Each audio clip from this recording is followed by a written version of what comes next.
Hello and welcome to Critical Rollback, where we invite you to hang in with us. Hang in, hang out, hang down. You did not go where I would have taken this. Where were you gonna go? Where were you gonna take it? Hunger Games places. Oh! Yes, a necklace of hope. Fuck off! My name I is will Bal. defend 3 of these movies to the end of time. But not that part. Not that part. Never that. That also makes it worse. It makes it so much worse. Which one of the movies will you not defend? The last one. But also the choice that the third one made that you just quoted. Yeah, the third one is actually the one that I felt like the least. I feel like the fourth one wasn't great, but like, it's better than the third. I feel like the third one hits the mood and the beats, but the whole... Yeah, but they really, really fucked up the entire branding with that particular choice. Yeah, and just the pacing didn't feel right. It also felt like maybe they didn't understand this book completely and what this book was doing. Yeah, no. Which I think became the most apparent in the fourth movie, where we got action spectacle instead of, yeah, she sure tried to attempt suicide a couple times there, huh? Yeah, but I forgave the fourth one just because I felt like the ending was fine and good, but like I did not like the action sequences. It felt like it was trying too hard to be a Marvel movie at that point. Yeah. But like I felt like at the very least they got there towards the end, whereas like a third one I was just like, I don't think I feel like the parts are all there, but they're not connecting in the way they should. Anyway, this is not a Hunger Games podcast. I was about to say, we somehow, I mean, I have thought about making a Hunger Games podcast several times. Yeah, but that would mean rereading the books. Which I have done, and you gifted me a fancy, book thingy, with a thingy, and a thingy. I did! Yeah, you did. Yeah. You guessed that gift ahead of time, but, like, it was still a nice gift exchange. I did have that list of books I won on Amazon, and you picked one, and I was like, but for that much money, that's not the Jane Austen collection, but it's not a singular book. Okay. Yep, that's the one that's there. It's the one that I got, eventually. My name is Bal. I'm Jana, and I will never shut up about the Hunger Games. Yes, but here we are today to discuss the other thing we will never shut up about. Yes, and now we're so excited to not have to shut up about it, because it's episode 28. 28? 28. Yes, 28. 28. And I would say probably like the first proper Whitestone arc, because they're in Whitestone. Yeah, you kind of gotta watch a couple other episodes for context, but you know, this is when I kept rewatching this over and over and over again. I would start either here or at episode 57. Yes, this is the part where like the ball is rolling and it won't stop rolling. Yes. Yes. So yeah, this is episode 28. It was first. Yeah, it first aired on. It was first aired on October 15th, 2015. We currently have April 23rd, 2023. Woof. Crazy. Woof, yes. I feel like there's 2 things we gotta at least mention before getting into this episode. Yeah, a couple of things. Yeah, first and foremost, I want to say that apparently the reprinted art books from way back in the day are coming. Yes, they are. Yeah. And I will say... Yeah, they announced it. Mm-hmm. And I want to go on record saying that if they didn't change the deal they made with the artists back then, that's sucks. Not good. They have no excuse for that. Like, okay, back in the day when the first art book came out, they were not even their own company yet.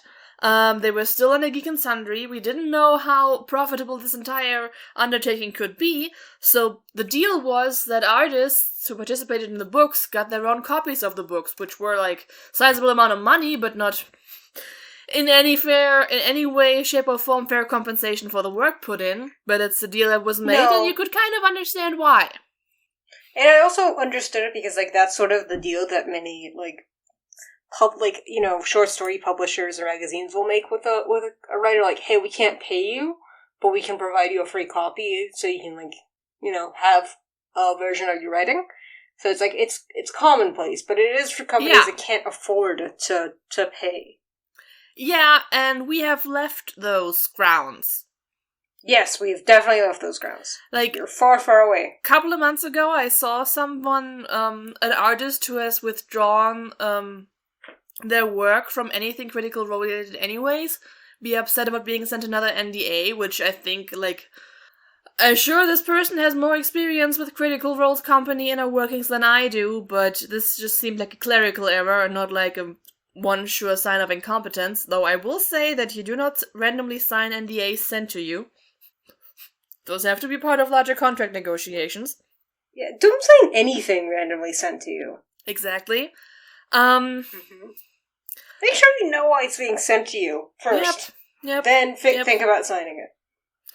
Yes, that is actually sort of legal advice, but I'm not liable for this. I was the one who gave it. I was the one who said it. I exist in a different legal system than you all guys do. Anyways, the person I saw this from also has a bit of an axe to grind against Critical Role, which doesn't always seem fair, but again, I don't really know the details of their journey. Because that's true. I can definitely see someone being... Yeah. Yeah, so that's neither here nor there. Mm-hmm. I will say that back in the day, this wasn't the most ethical thing to do, but you kind of understood why they did it. Nowadays, if the artists didn't get any more money for the reprinted art books, now that we are a big production company with Amazon shows and everything, that is just plain up unethical and shitty. I haven't heard any details about the payment, or whether any of this has happened or not. I'm pretty sure all the people involved in it would be under NDA, which is also, like, sketchy but regular practice. But I want to be on record and saying that for any reprints of these books, the artists should be getting a cut. They should absolutely be getting a cut. Also, like, it's just standard book stuff. Like, hey, if you're making a reprint, that means you're starting to get royalties. So, it's time to pay up. Get them some fucking royalties. I think this is generally something where it's like, NDAs or not, like, this might be one of the things where it's like, go to just make a big stink. Sometimes just making a big stink helps. Yeah, especially with a company like this that is still actually very much concerned with their public image. Yes. Which leads me into the second point, sort of, because I've seen people calling this out, is that, yeah, the first opening for Campaign 3 was kind of fucking racist. Very much so, yeah. I'm glad they were like, okay. Yep. That was bad. And changed it. They changed it without making a fuss about it.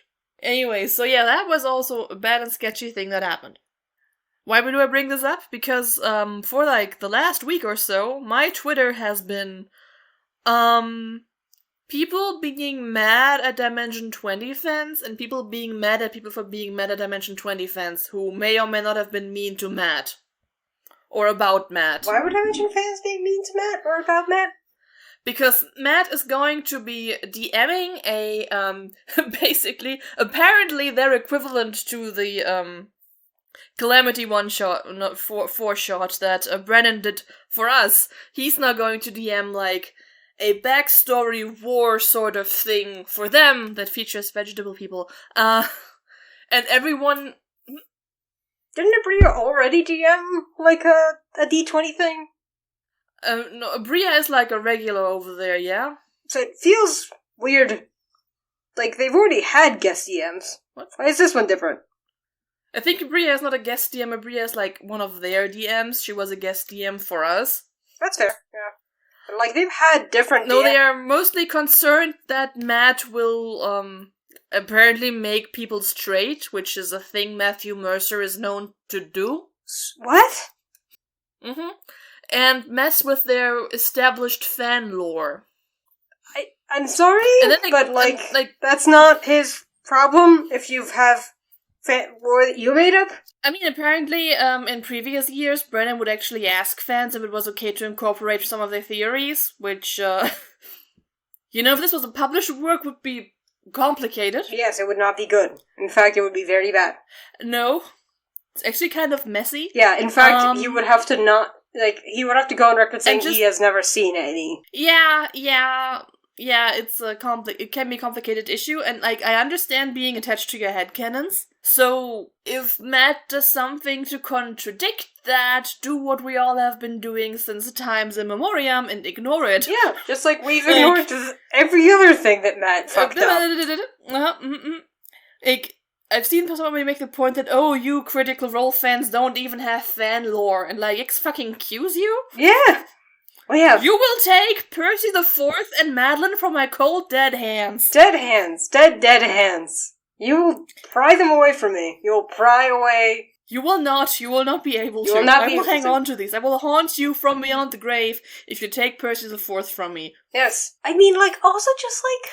That does include Matthew Mercer, indeed, yes. You don't even need to go that far back. Like, Imogen wearing glasses? It's a fan lore. It's a fan lore. Yeah, fan lore that Laura has since, like, kind of been annoyed by, so I think people stopped doing it. Yeah, but it was fan lore. Like, that was a thing that fans made up. Which, like, to be honest, I can see why she'd be annoyed by, just because I think that, like, she's trying to separate herself from the character. And I think some people are, like, very much, like, blurring the lines. Yeah. And it's like, yeah, I get it. I would also be kind of creeped out by that.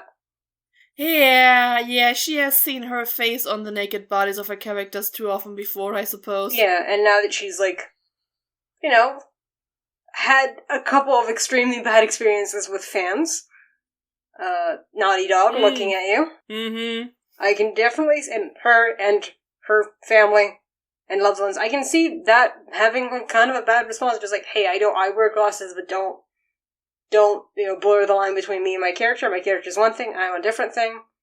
Yep, that's right. So I can see being annoyed by that. I don't necessarily agree with it, but I can see where it's coming from, and I think that if she's, like, be cool about it, But, hey, Imogen having glasses is fan lore. Yeah, and then somebody was like, oh, but Critical Role fans aren't even allowed to make zines. Yes, they are. I participated in one. Someone who contributed to a cookbook. Yes. Now that they're actually publishing a Critical Role cookbook, we've done that. I know that the Persalia zine was shut down. That seems a little shady, by the way. Yeah. Okay, it was shut down, yes?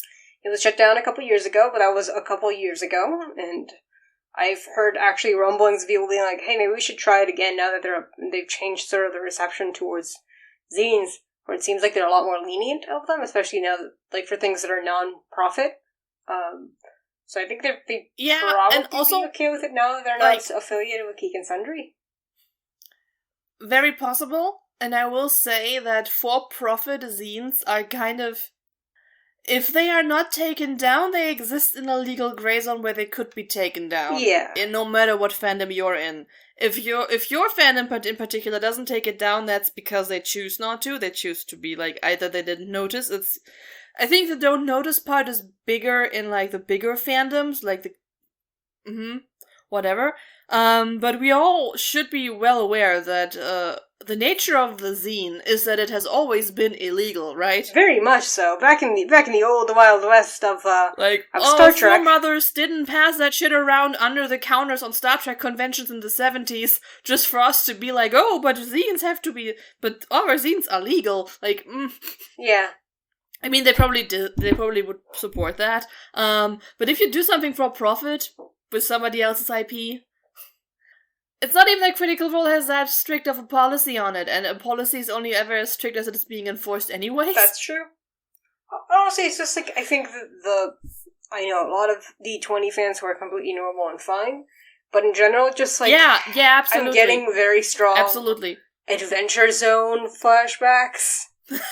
Yeah, and like, I think we can all say that if we have to follow, like, people or franchises here, Matt, Brennan, and Abria are just kind of friends. Yeah, they seem to be getting along really well. I think that's great. I think that it's fun when artists get to collaborate. More than Matt has ever interacted with the like McElroy brothers. Which they just, they're pals. Not to say any shade, because I think the McElroy brothers are not bad in any way. I just think that they have reacted with some jealousy that has not been great for creating a professional relationship. Yeah. I have...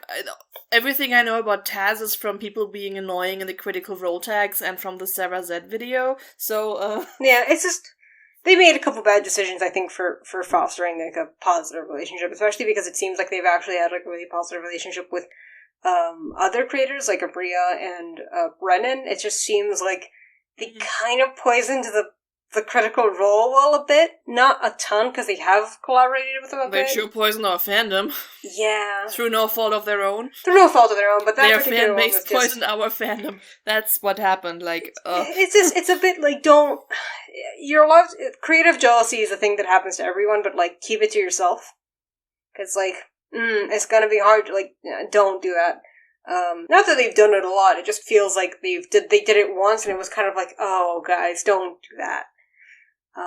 You're really shooting yourself in the leg here. Okay, so now that we have swung at literally every hornet's nest. Yes, every single one. Literally every single one. Should we finally start with this episode? Yes, I need to go to bed in 2 hours. Yes, this very positive and wholesome episode. Up until the last 10 minutes. Okay. So shall we go into the content warnings? Yeah, nowhere else to go at this point. My dear anonymous dragon. Ooh. Neat. Very matching. Alright, let's go.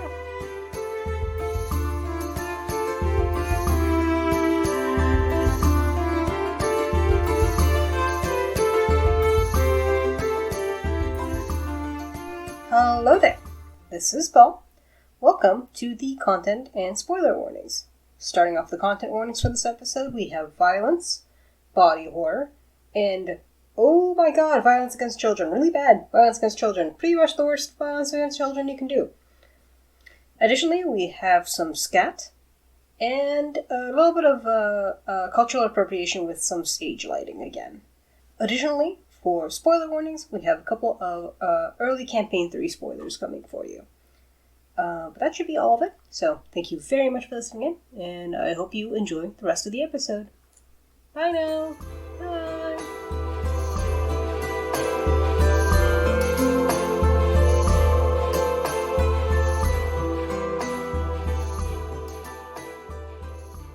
Out of Game Tidbits! Out of Game Tidbits.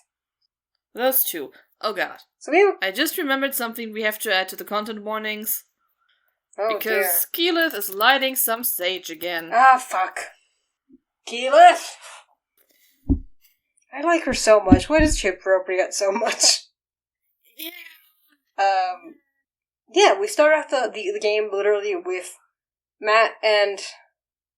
What's his face? Zach? Yeah. Zach? Is it Zach? Pretty sure it is. It's either Zach or Zeke, and I think it's probably Zach, because I don't know anyone named Zeke. It's Zach. Yeah. And they're both at the table, and they're here to announce that so many things. So many things. Mostly it's just... Like, this goes on for an eternity. It does. That's just to wrap it up, because really I don't care about most of this. Critical Troll camp, session will be up at some point. Something happened, whatever. We don't have a break this episode, because in the break they originally aired the D and Diesel stuff. Yeah, a trimmed down version of it, and they can't show that in the VOD. You have to watch it live, or afterwards it's gone, because they're tending to, the actual full one will be released later. And because they also don't know how the internet works. They really don't. Apparently Laura published some sort of article, they don't really elaborate on that, but in case it's that, or it isn't that, we can always recommend this short story about Trinket. Yes. It's not what you've seen in the movies, or TV shows. Not that. Yeah.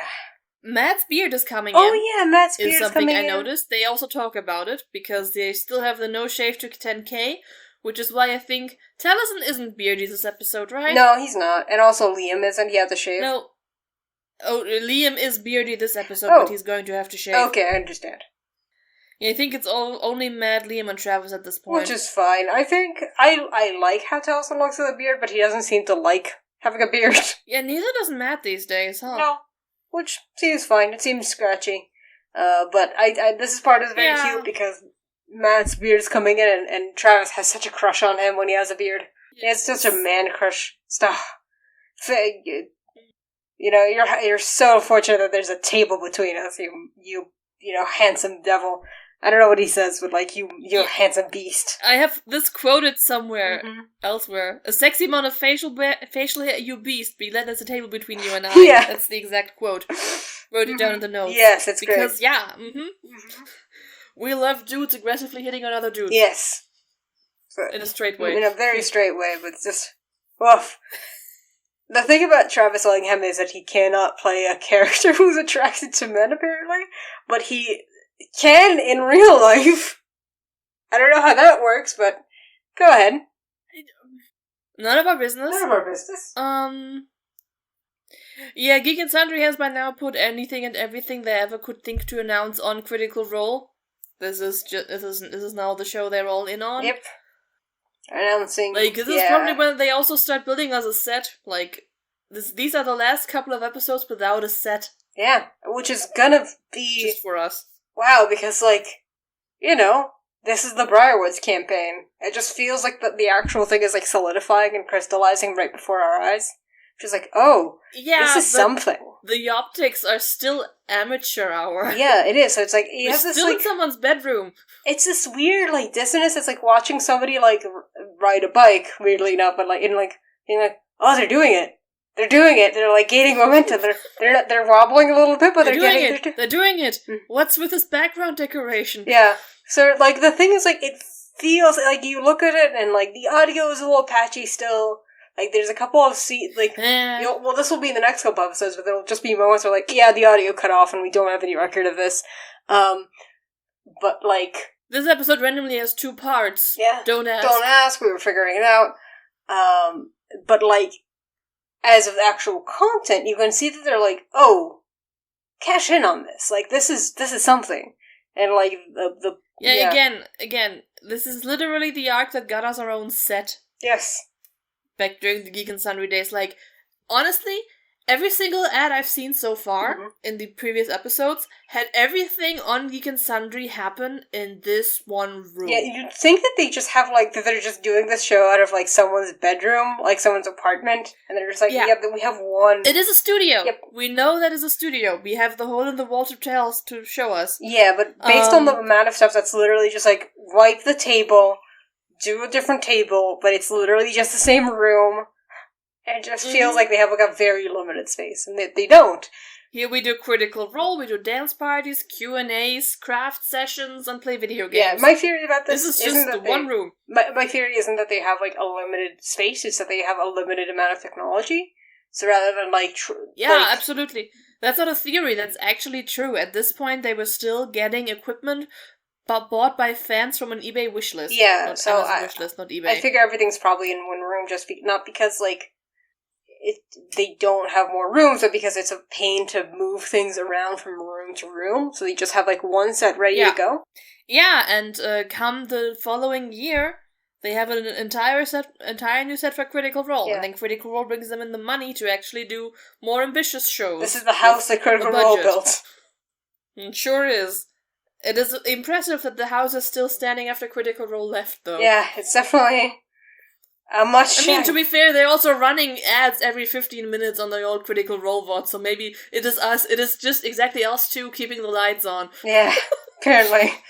Have you gotten any... I just want to know, hey, while we're in the Out of Game Tidbits, I want to check in on what kind of ads you got the most of. Because the ones that I got most was an ad for Bumble, an ad for, like, a heat pump, and what was the other one?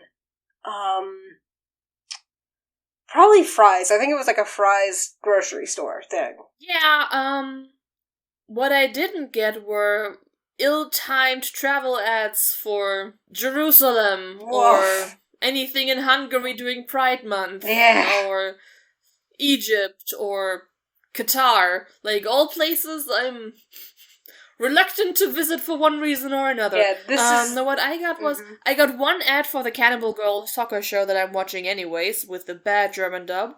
Other than that, fruit? Food? Berries from some sort of company, yeah. Cool. Yeah, berries, I think a cream cheese, pretty diverse bunch. Some insurance stuff. Some fashion? Interesting. I just got, like, back to back. Bumble, heat pump, bumble, heat pump, bumble, heat pump. That was like the two that I was getting, and then like occasionally intercut by a third. I get Hinge ads occasionally. Interesting. I wonder what's their demographic difference. Why you're getting Hinge and I'm getting Bumble. Which one of us does that make? Anyways. They also mention during these out-of-game tidbits that last week the chat room got a little nasty, and as we have documented here on the last episode, not for the reasons you'd think. Yeah, they had good reasons to be nasty, but that's not the reasons they chose. They chose to be goblins on the internet being mean to women in 2015 because it was just the fashionable thing. Yeah, so while you might hear them saying, hey, let's be nice, and think, oh, they're defending Orion, it's like, no, that's not what they're doing. Nope. That didn't have the chat upset. Keelit having an opinion did. Yes, and they're basically saying the thing that they'll be saying for the next, 2 campaigns, campaign and a half, which is just like, please stop, please get off Marisha's back. Please, for the love of God, stop harassing Marisha Ray. Oh, yeah. By the way, shout out to Marisha Ray, lasting 5 rounds in our first ever semi-professional boxing match. Yeah, that was really impressive. Steady. Yeah, that's what everyone wrote. Like, her technique could use work, but, I mean, she's been doing this for a couple of months, so what do you expect?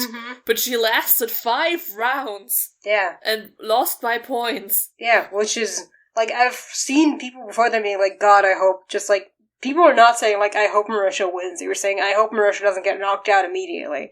Which would have been, like, a completely reasonable thing to have happened because she was, she was boxing against someone who has boxed before. Yeah, and she did not. Apparently she even got a second win towards the end. And, I mean, the thing we're going to be quoting until the end of time is the one article who was like, her opponent is a boxer, Marisha Ray is a warrior. Yes. God, it was great. So good job, Marisha Ray. You've been punched by the internet so much. Marisha. It's time to punch back. And also, I will say, we all just keep sending each other the video. Yeah.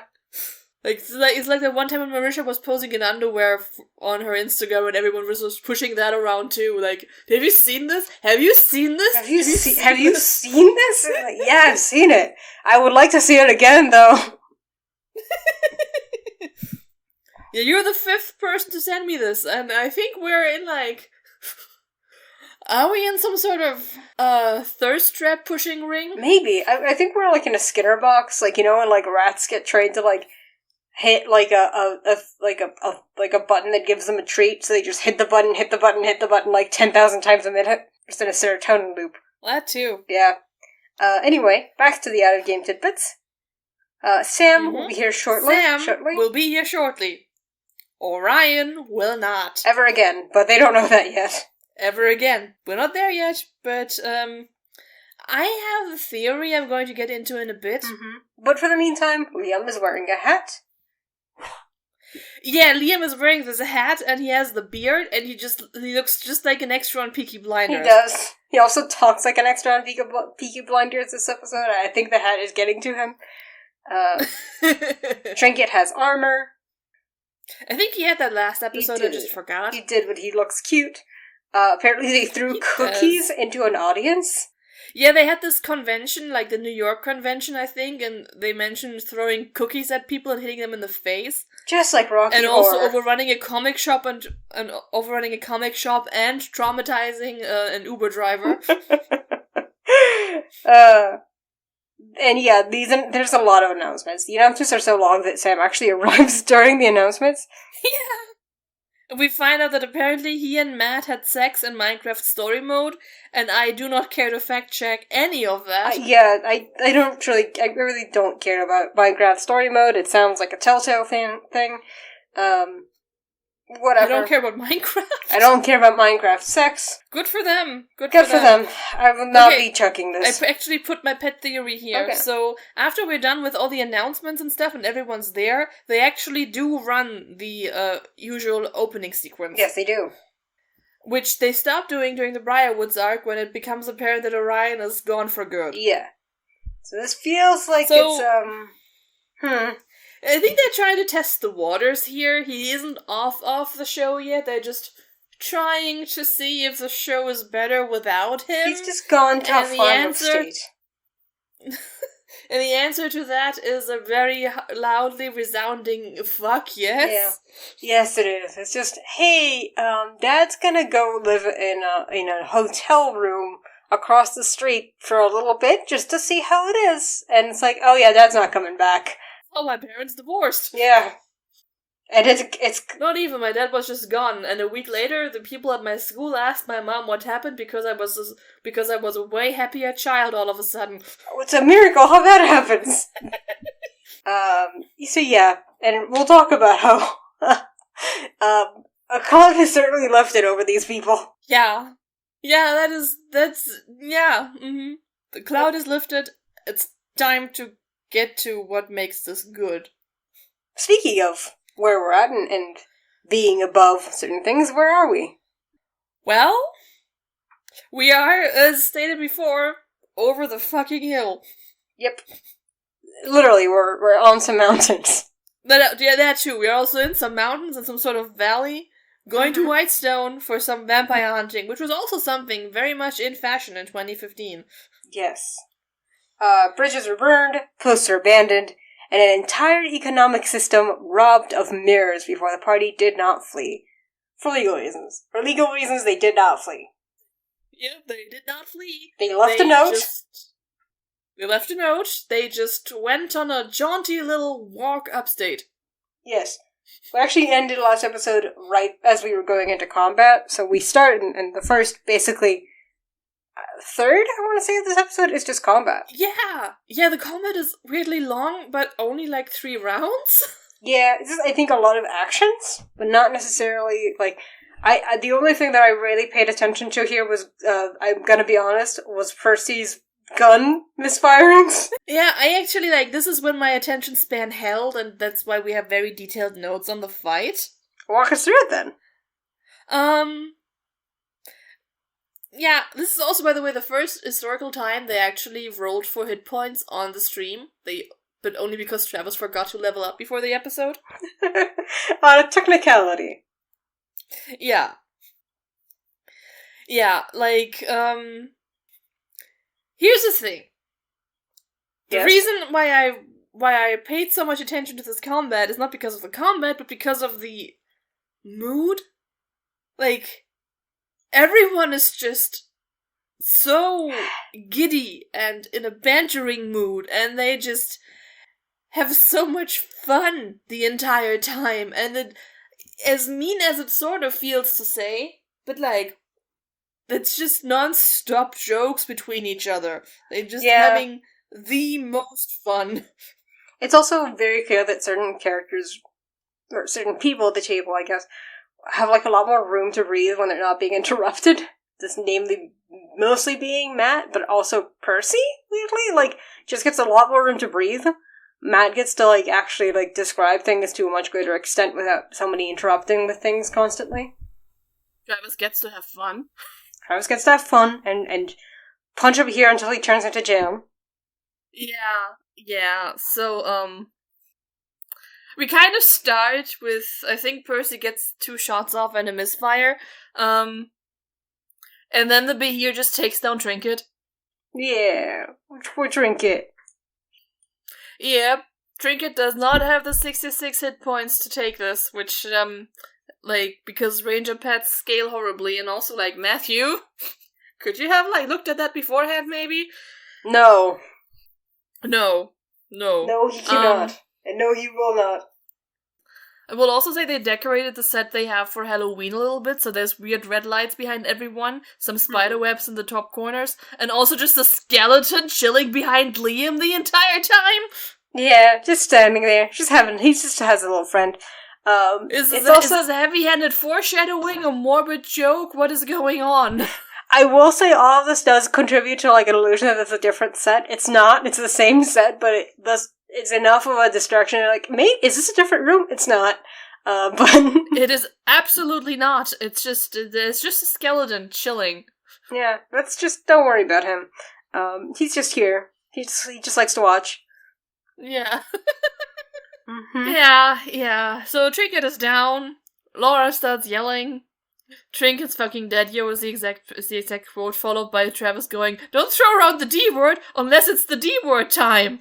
Yes. He knows exactly, like, if the bear, like, I think what he said once in a Q&A is, like, if the bear dies, we'll walk home and all the flowers in the yard will have wilted.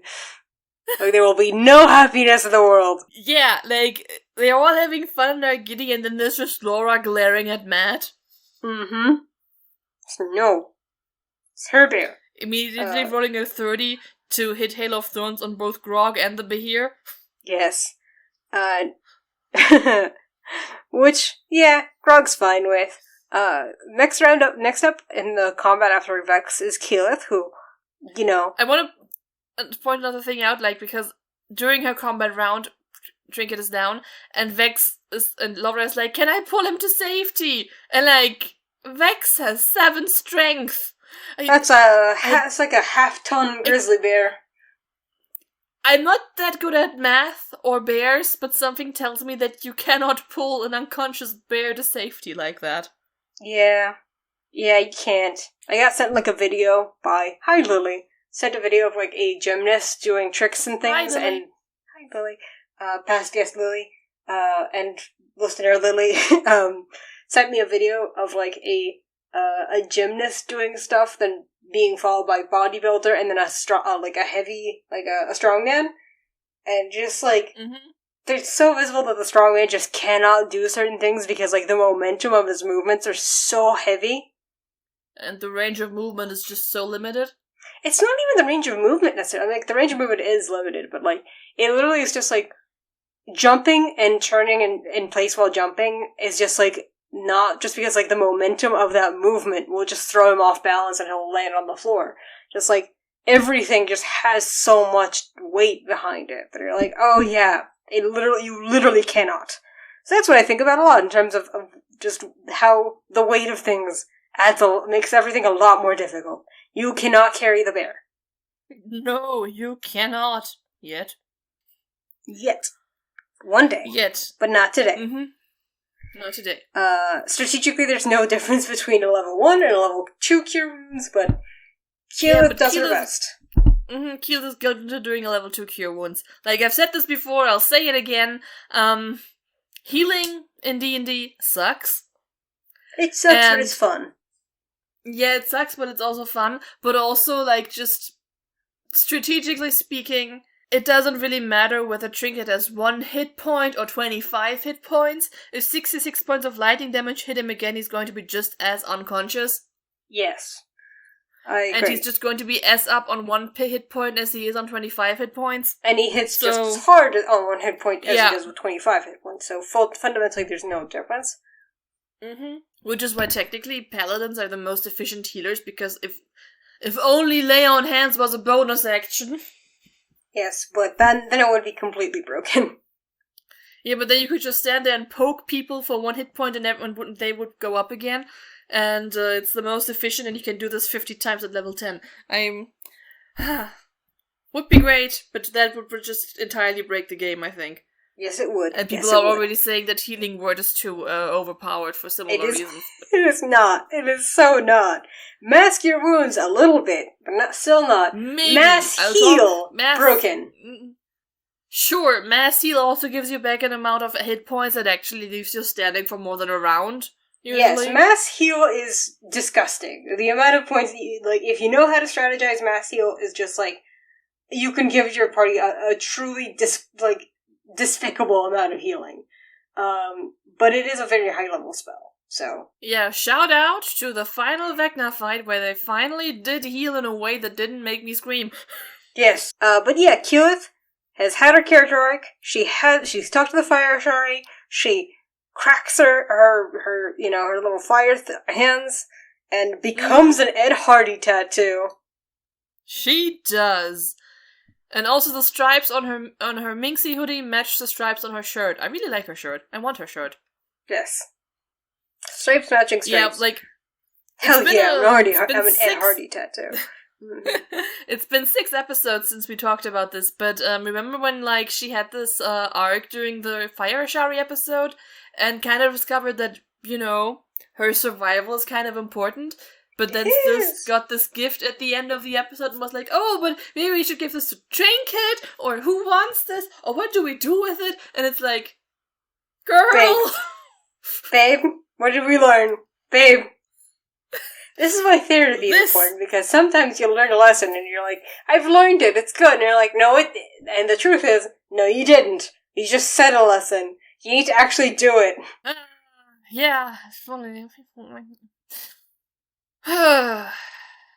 Anyways, we then get to witness the shortest combat turn Tiberius, the character, has ever taken. Which is he casts stone skin on himself. And retreats. And that's it. And retreats. Which, fair. Just it. Matt clearly does not want to play. I don't blame Matt for this. Sorcerers are already, a very detailed, character class. Sorcerers are already a very detailed character class. Sorcerers are already a very detailed character class. You want to say this a fourth time? No, I think I've said my point. I think that just for a DM who's already trying to focus on other things, it would just be an absolute headache to play a sorcerer. I'm pretty sure Matt at this point would be extremely well versed in the rules around sorcerers and what they actually can and can't do, though. Yeah, he is, but it's still something you would probably need to. No, it's fine. Player I class. Completely understand putting the characters towards the back and preserving it. When I missed a game and the DM played my sorceress, I ended up being the frontline tank and MVP of every fight. Wow, great. It wasn't an extremely fragile party consisting entirely of magic users, and I was a draconic sorcerer, so I got something to my constitution and my hit points, so I think I actually did have the most hit points in that party. We had a warlock, and a bard, and a druid, and something. Like an eldritch knight, who should have had more hit points than me, but, Yeah. Idiot. Vax staggers it up. Yep, he does that. Scanlan uses they tell Scanlan that Trinket doesn't need to be healed anymore, he just gets to hurt things, and he's like, well, I don't hurt things very well, to which Taliesin is, you hurt feelings. Which he literally does. He literally does, but also foreshadowing? Foreshadowing. But yeah, that's literally what Vicious Mockery is. Which is not what he does. What he does is Bigby's clenched fist, which he uses to punch the Bahir in the face. Clenched fist. Yeah, he tries. He tries and misses, but later on he gets to poke it in the eyes and do a decent amount of damage. Yes. And we go right back to Percy, who misfires again, causing the barrel of his gun. I think this is this is fall off? To literally just roll off. Is that the barrel with the names? I think it is, yeah, because he's maybe they should have stayed off then. Maybe we should have kept it off. I feel like that was a sign from the Golden Snitch, which gets a name this episode. Oh yeah, a name and the sounds and stuff, and of course we make the usual erectile dysfunction jokes. Yes. This doesn't normally happen. It happens to every guy at some point. And then when he scrambles to pick up the barrel and the other spare parts that fell off his gun, I think Liam/Vax is like, make sure you grab your dignity as well. To which Percy responds, I was going to make sure to leave that as an open target for a while. Taliesin responds, this is getting... They're very silly tonight. Yeah, they are. There's just a lot of energy for this fight. Yeah, it goes back to the Bahir. The Bahir takes a hit at Vax, who takes half damage. Half damage, please. Half. Grog gets glomped. Glomped? Yep. Glomped. Yeah. I think technically bitten, but glomped. Surrounded by muscle and... sinew. Yeah. Vex could have gotten swallowed. This could have been Grog's next step on his journey into war. It could have been, but that happens later. Not this time. Yeah, not this time. Vex backs away, gets a hit of opportunity, takes a hit of opportunity, and then tries to hide behind Percy, which does not work. Yeah, it is cute, but also it does not work. And then Taliesin and Marisha actually try to help her case by demonstrating that Marisha can totally hide behind Taliesin, and she is completely hidden by the camera. But, I mean, that's because, upper bodies are a lot denser than lower bodies, so... Yes. Yes, it is. You need some very precise positioning to completely hide behind someone's legs. I'm also imagining, like, Vex hiding behind Percy and, like, her bow and arrow just fully sticking out. Like, because bows are big, especially long bows, so it's just, like, not hidden at all. I'm like, oh yeah. That. Oh yeah, she just, like, she just walks behind him and, like, grabs him and puts him in front of her with a human shield, just cowers, and the bow just peeks out. Yeah, that's not hiding. No, that's not hidden. And also, like, cowering, she kind of puts most of her body between his dangly legs. Yep. Skinny legs. Anyway, Grog natural 20s. Out of the glomp. Which is why he doesn't get swallowed. Yes, gets a good old whack. Followed by Minxie. With her fire claws. Which, like, they add 1d6 of fire damage, which would have been great, like, 5 levels ago, but by now it's like, Yeah. Followed by another quick and not very eventful Tiberius puppet round. And then... he tries to throw the granny grinder with telekinesis, rolls a 2, doesn't do anything. Vex hits 2 daggers, then goes, Vex, look at me! Oh shit! And misses the third one. The big BI poke happened. And then we notice that they all haven't had their breath weapon fighting lessons yet, because they've all bunched up in the same hallway, and if the Behir had wanted to, he could have just hit all of them in a row, but Matthew Mercer's going to be very kind and just hit 2 people in a bit. Yes. And also, he doesn't regain the lightning breath for a while after this, so they got very lucky. No, literal next round. Oh, next round? I thought that there was a couple... Okay, never mind. I think I'm confusing, 2 out of 3 combat rounds, so... Yeah, well, after poking the Behir into the eyes, Scanner starts grinding on Percy for inspiration with a song that's actually not that bad. No, but I feel like the grinding did not help with the inspiration. Nope, not Percy. It does mean that Percy's able to fix his gun and do another pew. I think he does he does 1 pew and then and the entire thing is fucked. The entire thing is fucked. And then Laura notices what I noticed a few lines before, that their positioning sucks. Which Percy also notices and goes away, followed by a, why are you abandoning me? Yep, just leaving her back there. Cowering where he was. Oh no. Oh no, my meat shield.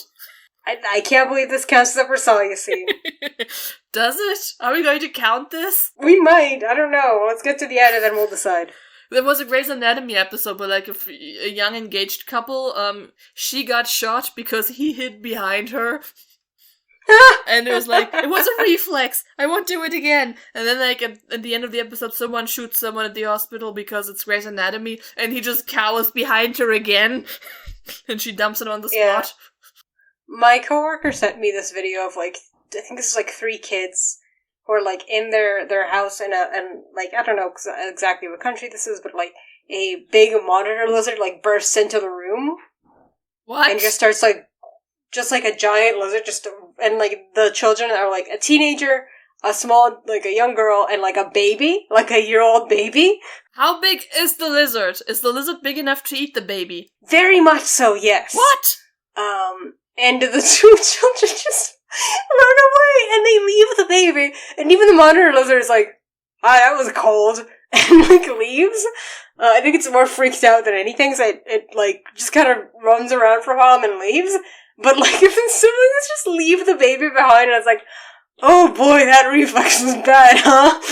Oh, you just left your baby sibling in the room with a giant monitor. Not their baby, it's just some baby their parents decided on having. Nobody asked them, presumably.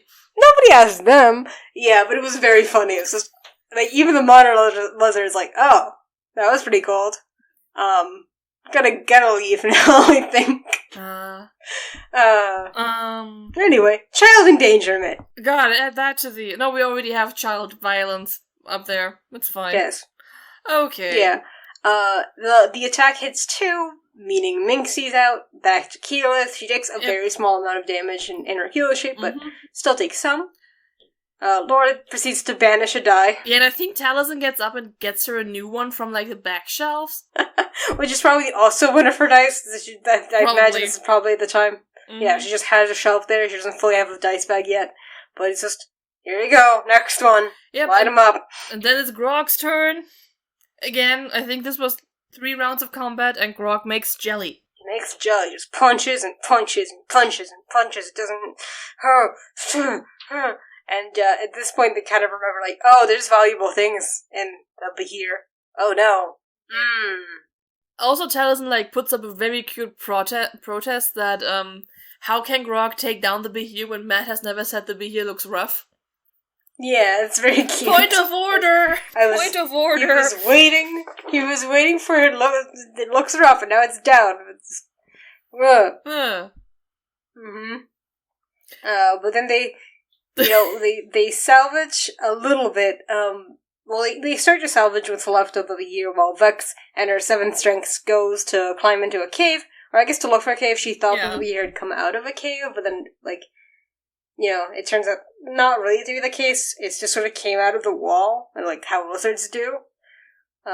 Lizards. She does not do very well with her 7th strength. So Vex tries to outdo her and fails even more miserably. So they're both just scrabbling up this wall horribly while making making fun of each other. Include slappy fight noises here. Mm-hmm. From the from when I said after during the twinsy on twinsy violence fight in the cartoon that, like, this is cool and all, but realistically, a fight between them would just be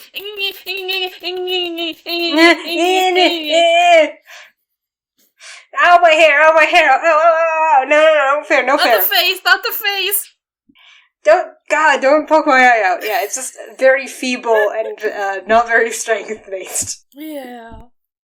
While they're doing this, they're sort of, they've gotten the most disgusting. I hate it when there's like a gland. I hate a gland. Glands are the worst.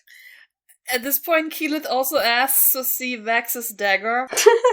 And no one makes a joke about it. Vex doesn't make a joke about it, but she is like, while failing and while not encouraging this relationship, is trying to wingman for Vex, which is very funny. Like, she doesn't approve of this, but she will wingman. I think she says, like, Vex, give her your dagger, or something to that extent once, like, Keyleth asks for it. She's like, oh, Vex, give her one, or something like that. But it's like, oh, Vex, still trying to wingman. Or to make money out of the behemoth. Behir. Possibly. You have... It's Possibly a Behir, not a behemoth. God damn it. Yes. It's a behemoth. Boo. Yeah, so they succeed in getting the electricity gland that allows it to do the whole electricity breath. Yeah. Percy and Keyleth then think of putting that into the diplomacy glove, and, if it were me, I personally don't think I'd put organic perishable organs into a glove that works on technology. Like, it's probably gonna turn nasty pretty soon. I mean, it depends on, like, what you think of, like, isn't leather also, like, perishable material? Leather isn't a full-on organ. Yeah, no, I also agree. This whole thing made me... Yes, the skin is an organ, but you all know what I mean. Yes. You can't tan a gland. This also put me in, a weird spiral where I was like, it is kind of weird, like, if you put... It's kind of weird that things rot in a bag of holding, right? I mean, they don't... I think they rot when you put them out of the bag of holding all at once, but because the bag of holding doesn't have oxygen. Exactly, but you remember the time that, Grog unpacks the bag of holding and it just, sloth. Things are just, gross and mushy and, have been decaying in there? Yeah. That is an interesting thought, because I know there's a certain amount of air in the bag of holding. It's a very small amount. It's a very finite amount of air. If you go into the bag of holding, you start to suffocate, but you have a couple seconds of air. So I was just, I got into this problem, I was like, how much air? Is it enough for, bacteria to grow? Is there anaerobic bacteria in there? I don't know, it just made me think of things. I don't know why, but it kind of made me thought spiral a little bit. You're talking to the wrong person about this. Yeah, I don't know. I would love to talk to somebody who knows a little bit more about bacteria than me about, just because there's no air doesn't necessarily mean there's no oxygen. Do they mean there's no oxygen in there, or is there literally Probably. no air? Like, I don't know. It's complicated. I keep thinking about it. Like, I need to talk to an expert about this. Magic. Fine. But you'd think if it's magic, then it also would prevent rotting. But anyway, fine. That's whatever. But then you couldn't also sell bags of colding. That's true. Mm-hmm. So you'd be cutting off I would some buy a profits. bag of colding just... I would buy a bag of colding just so that I'd have something to, like, put my hands in, like, when it's very, very hot outside. Stick my head into. I can hold my breath for a minute, it's fine. Yeah, just cooling off. You know, just opening the fridge. Like, if you never, like, in a hot summer's day, just, like, opened up the refrigerator and just, like, that's so nice. Just gotten the cold air from a fridge. Yeah, like those cats that get into refrigerators and refuse to come out. Exactly, yes. Yeah. And then Tiberius... Tibbs then suddenly goes like, I must go back to my home planet. Pretty much, yes. And then everyone is like, oh no, please don't go. We grab what's his face? We grab Lockheed and take him hostage. Yeah, that was my favorite. Just like, oh, you wanna leave? How about this? Not letting the DM have a nice time. I will say that if it was just expected for Tiberius to be gone for this one episode, it seems kind of weird that he was, like, displaced in a way that takes resources and spell slots.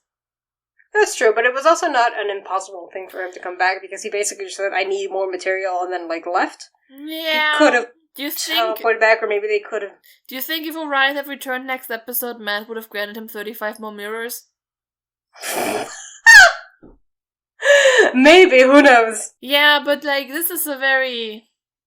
you know... Yeah, it's telling. It's telling.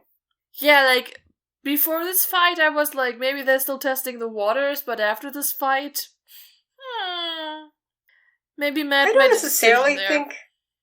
I think, to me, this moment is like, he's going to be gone at least for the next arc, or at least for the next couple of episodes, as we, like, review things and make a decision, but he's definitely not coming back anytime soon.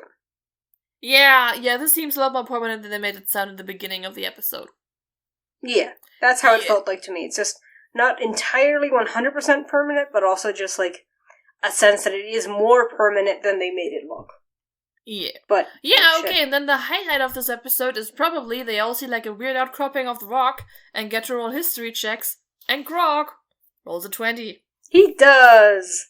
Just looks at these rocks and goes, oh, that's a stone giant fortress. This is where my forefathers are from. Huh. There it is.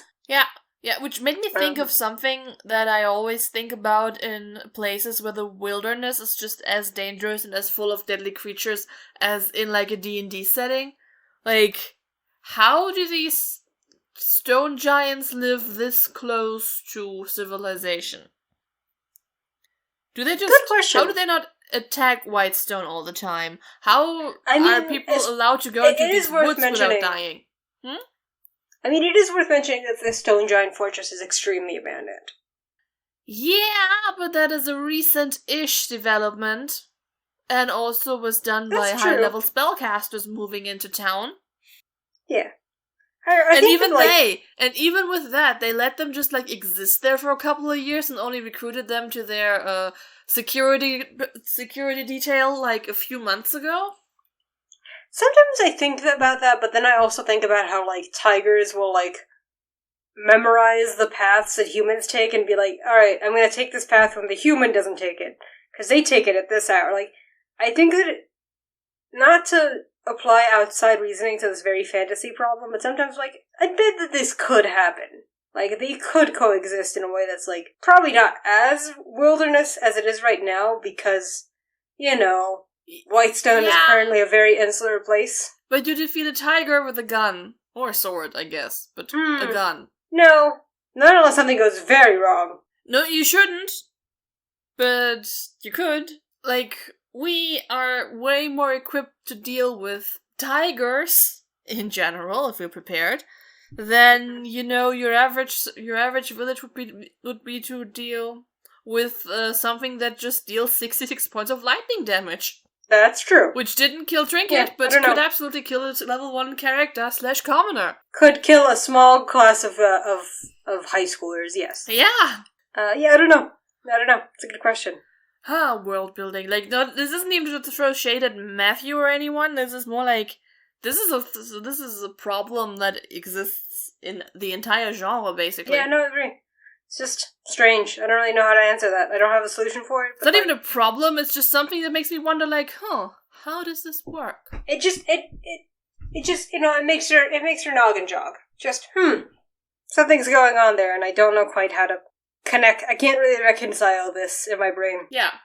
Yeah, same way I can't reconcile the bright light at the top of my window with the sun who just set at the bottom of my window. What is going on there? Good question. That is also very strange. Yeah.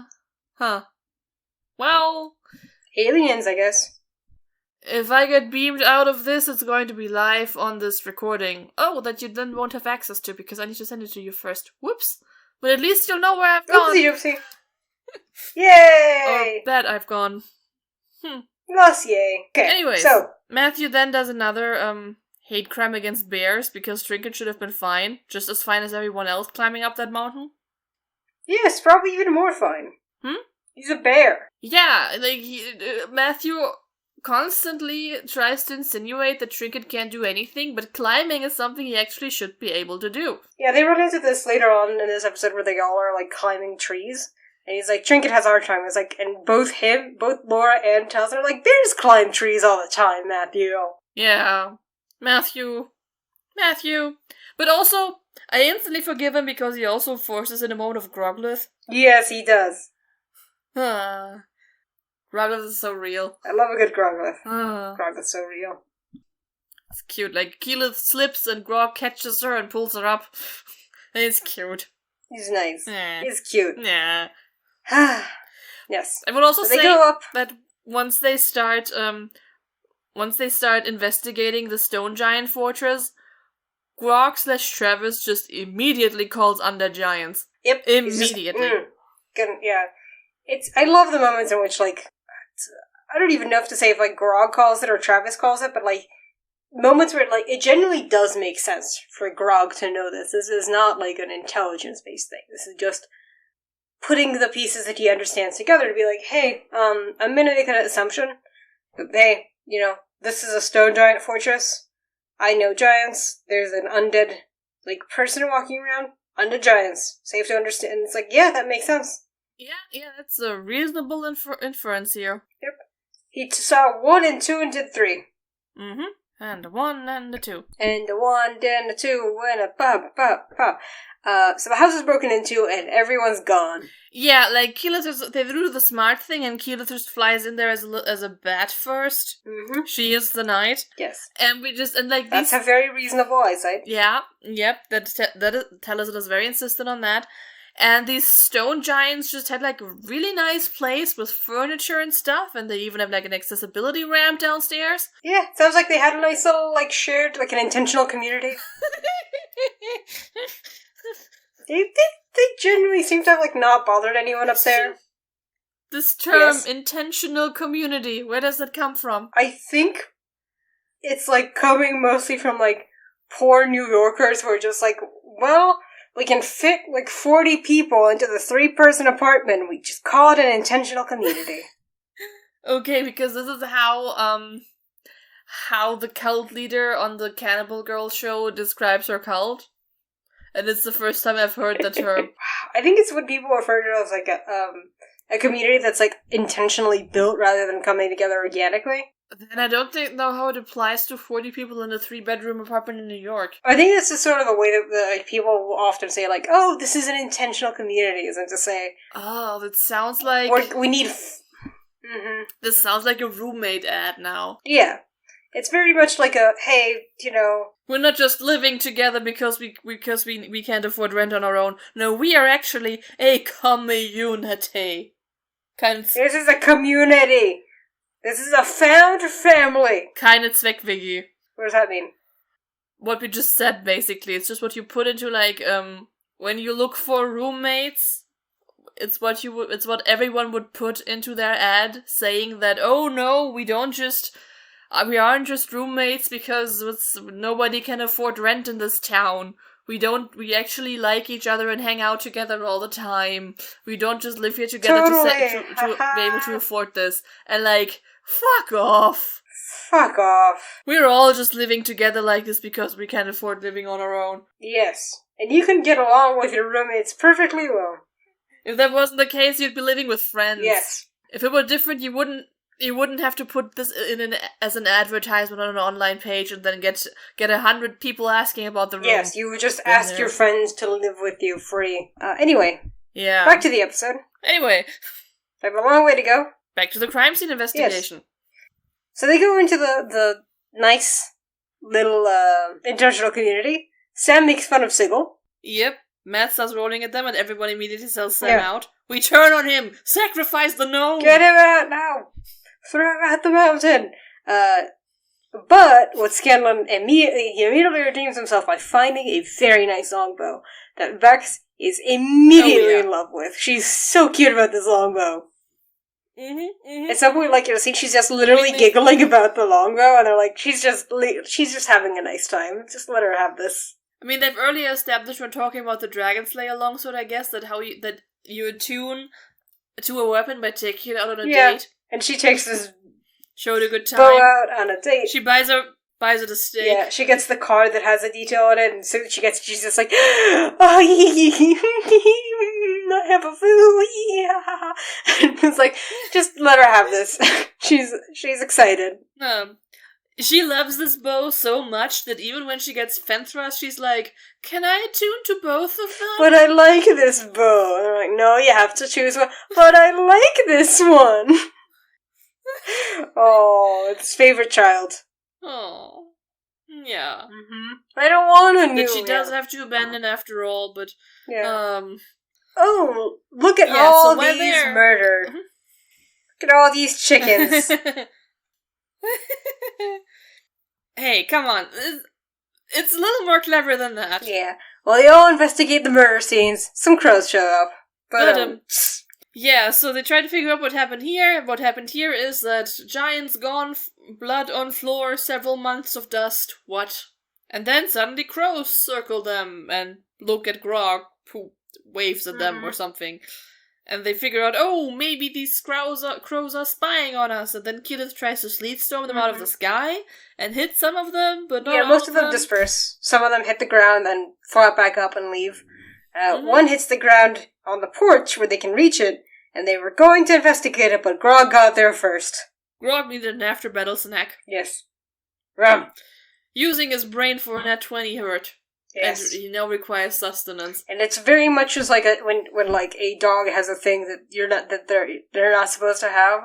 And it's like, Grog, put that down. Drop it. Drop it. He very quickly realized, oh, this is a tasty thing. And eats it instead. Do not eat raw birds. Mm-hmm. But he did. And don't worry about his salmonella, it's fine. Or bird flu.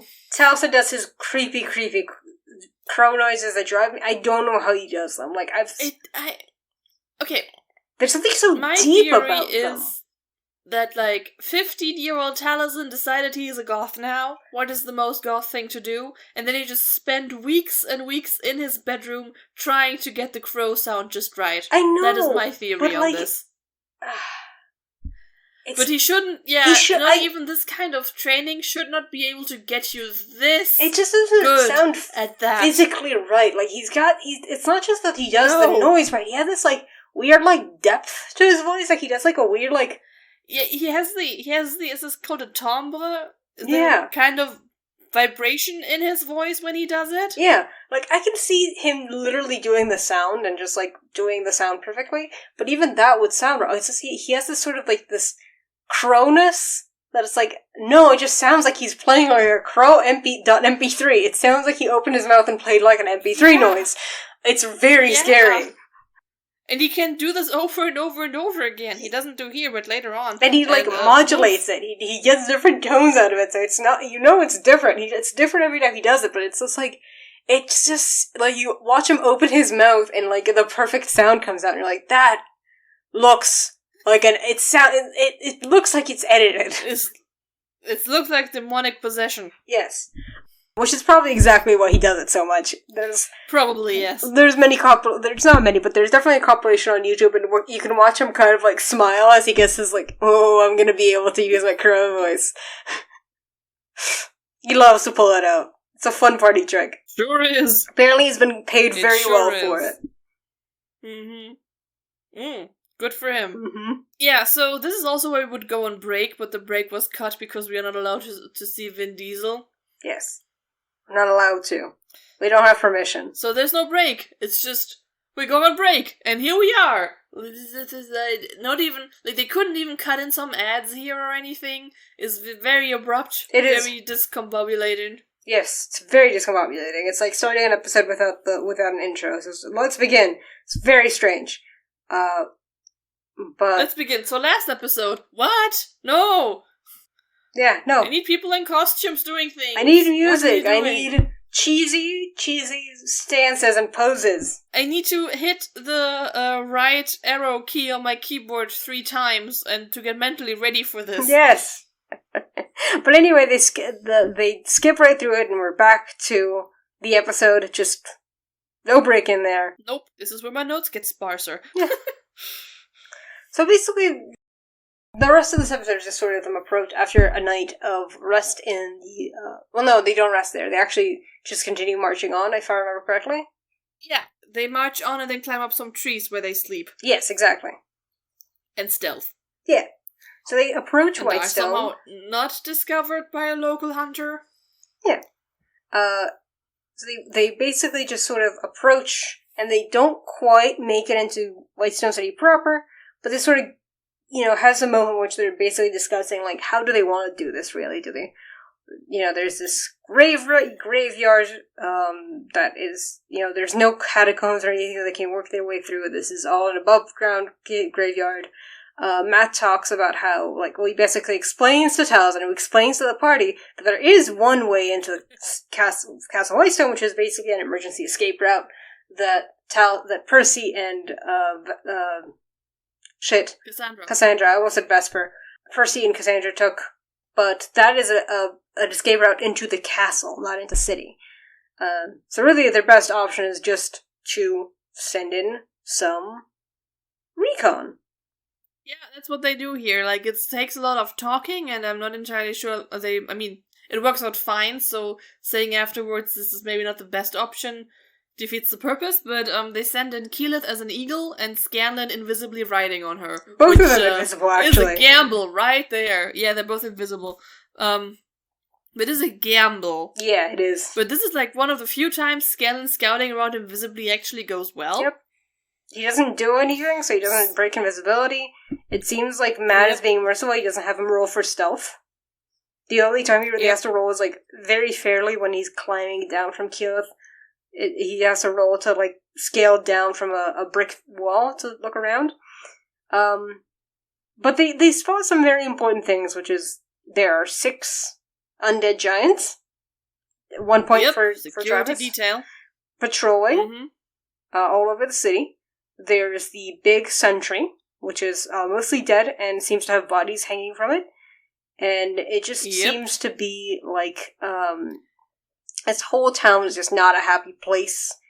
Paylor's not done a great job. Yeah, no one's having a good time. Everyone's just kind of scared and keeping to themselves. And it's very much a city under military, reign. They're just, nobody comes in, nobody comes out. Yeah, they mention Sir Carrion. Mm-hmm. When Scanlan scouts around on his little feet, some farmers mention Sir Carrion, still pray to Paylor, and they are apparently not able to meet their quota. Yep. But this is all kind of NPC patter. Yeah, pretty much. So this is what they know, this is what they get, then Scanlan dimension doors back onto Keyleth, re-invisibles them, and then they fly out. Yeah. Very smooth operation. Worked out pretty well. Meanwhile, the other group is hanging out in trees and almost gets caught by a hunting woman and her dogs. Yeah, I think we learn who this woman is, very later on, in, I think, an after campaign wrap-up question, I think was, who the fuck was that woman? And I think Matt just literally says, like, oh, she's just a bounty hunter from, like, the Briarwoods. Oh, okay, so she was actually out there hunting for them. I think he said, if I remember, this was a very long time ago, so I might be getting this wrong, but she's literally just, like, an opportunist, basically. Just a hunter who's like, oh, yeah, maybe there's some people I can, like, sell out. Nope. Alright, bye. Like, I don't know if she was particularly employed by the Briarwoods, but she was certainly going to sell them out to the Briarwoods if she had caught them. Okay, then. Another old woman for them to kill. Yes. God, she was cool, though. Yeah. Though I will say that it's really odd that Matt is like, you can tell the shape is female, but not its race, which, like, I mean... Are her boobs that big? How? Apparently, that's the only explanation I can come up with here for how this would be identifiable. I mean, I don't know. Without telling whether she's like human, elf, Goliath, gnome, whatever, because there's some differences there. Vex bisexual way more moments than boobs. I think Percy is the one who spots the boobs. Percy bisexual moments? Was it? I think. Who knows? Who knows? This is just. I think this is us nitpicking if something I recall, that Matt made up on the fly. I want to say whatever. Vex is originally the one who's just, like, spotting her, but rolls very low, and Percy's the one who, like, rolls a natural 20 just to basically say, like, do I recognize this person? And he very much clearly gets, like, no, you do not. Mm-hmm. So I want to say Vex bisexual moments, but who can say? Who can say? Whatever. Mm-hmm. So after the patrol returns, we also, like... Taliesin comes up with a story about why the Sun Tree is called the Sun Tree on the fly. I just want to say, I love this story. I love this story so much more than just, like, this being the home of where the gods... Because I know why Whitestone is important, right? But, like, I love this story. Gods, ley lines, trees, Palor. Yeah, but, like, to the people, like, it's such a like, folklore story of just, like, when we established this town. I mean... Yeah. Did they even sound like they were building the castle before they established the town just in the middle of nowhere? Which I know it did happen, but considering how dangerous the area is weird. But hey, yeah, but this is folklore logic. Like, a lot of things are probably lost in there. It has, like, the logic of folklore. It feels like it's been come up with on the spot, like, after the fact. And I like it a lot. It feels very natural. It feels like Taliesin got up to pitch in on the story, and it's nice. I like it. I wish there were more moments where the party got invited to do that. Because basically it just says, like, you know, when they were settling the town, there was a big storm, so they took shelter under this tree, and then as soon as they took shelter, the storm broke, and it didn't continue until after they finished the castle. So, they think of this tree as, and a castle like that can actually take a couple of decades. Yep. So, sure. Has the logic of a fairy tale, but... You know, it's why this, you know, sure, this tree is important to everyone because of the gods, really, but, like, it's also just homey and safety to these people, and that's really what matters to them, and I like it. Yeah, it's just nice to have a big tree in your town that you gather around. Yeah, it makes you feel safe and at home. And the fact that now it's been, you know, like, fuck, at the end of the day, fuck the gods, who gives a shit? But, like, it's a symbol of safety and community to these people, and the fact that it's being used as a gallows means something. Yep. I will say that the whole coming into town and, oh god, there's a giant-ass tree in the center of town and with corpses dangling from it is also a Pillars of Eternity thing. It sure is, but I feel like this tree is especially, I don't know, I feel like the fact that this tree has, like, emotional significance is I know that it's basically the same. Yeah, of course. I think it's, like... In Pillars of Eternity, it doesn't have the same symbolic thing it does here. It's just, like, still co-temporality on this one, you know? Yeah, definitely. It's in the atmosphere. It's in the vibe. It came to me. Mm-hmm.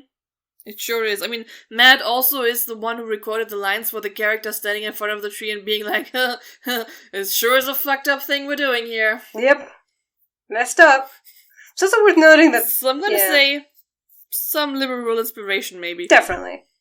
It's different, but there's definitely a lot of shared DNA between them. Yeah, but again, I will agree with you that this is way better executed in Critical Role with just the meaning of this tree. And the meaning of the bodies. And that it's... Yeah.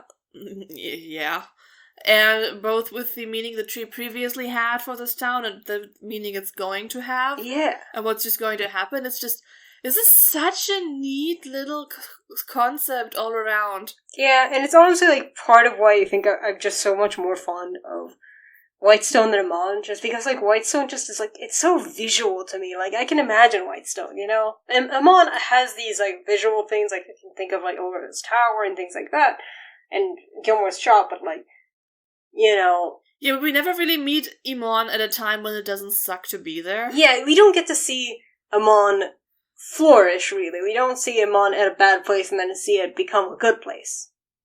Yeah. Also just... Yeah, there's just a lot more heart poured into Whitestone over this. I mean, the fact that a dragon was sitting on Amon for most of the show kind of helps, you know? Yeah, and also just the fact with that... making other places seem more appealing. Also, but like, I will say I also felt more for Westron. Yeah, Westron's great, too. I love Westron.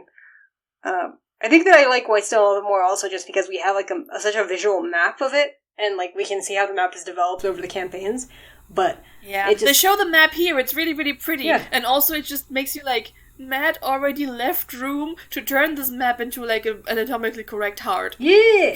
I don't know if it's intentional, but it sure is a thing. Reminder that Percy rebuilt Whitestone and it turned into a heart. Yeah! Anyway, I don't know, it's just the fact that it's very video gamey. You can enter here, you can go through here. These are like the exits, the bad houses that you need to take down. It's good. It's very visual. Yeah, it's good. But good. Yeah, I also like, love Westron. Westron's also a wonderful city. It's just a fucked up place, though. Like, Westron is so weird. I love how weird Westron is. But you get invested in it way more than you ever get invested in Imon. Yeah. Somehow. It's a weird, fucked up place full of weird, fucked up people, but they are just people at the end of the day. You know, it's full of just, like, peasants and farmers and people who are trying. Yep. And just cannot catch a break. Cannot catch a break. Day by day, every day they get fucked over by something else. Westron. Westron doesn't even get a big revolution at the end.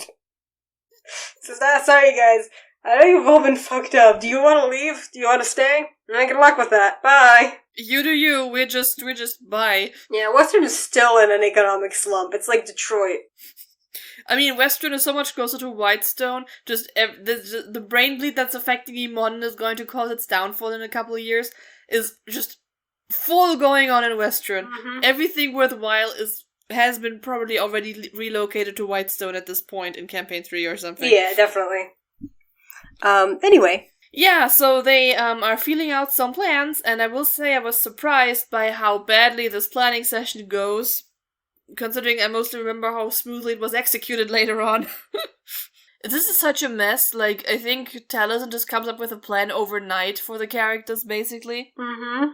Because for now it's just a lot of talking in circles. They don't even throw around, like, usually a bad Vox Machina planning session is just everyone reading out their spell list. But if they actually did that here, I think... But if they actually did that here, I think the process would have been streamlined. Yep. Instead, Percy just, like, makes, like, a fire symbol arrow while asleep in a tree. Which, my dude, my guy. Maybe not the best call. Not the best place for that. Not the best place, also maybe not the best plan. Is to sort of immediately let everyone know that you're in town. I mean, bit of inciting graffiti could have been nice. Yeah. But, like, maybe put it, where the people can see.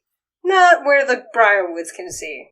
Yeah, if you just put this into this tree, that would have done nothing. Yeah, this is why it works better when he's, like, the better version of this plan is when he tells, Keeper Yenin.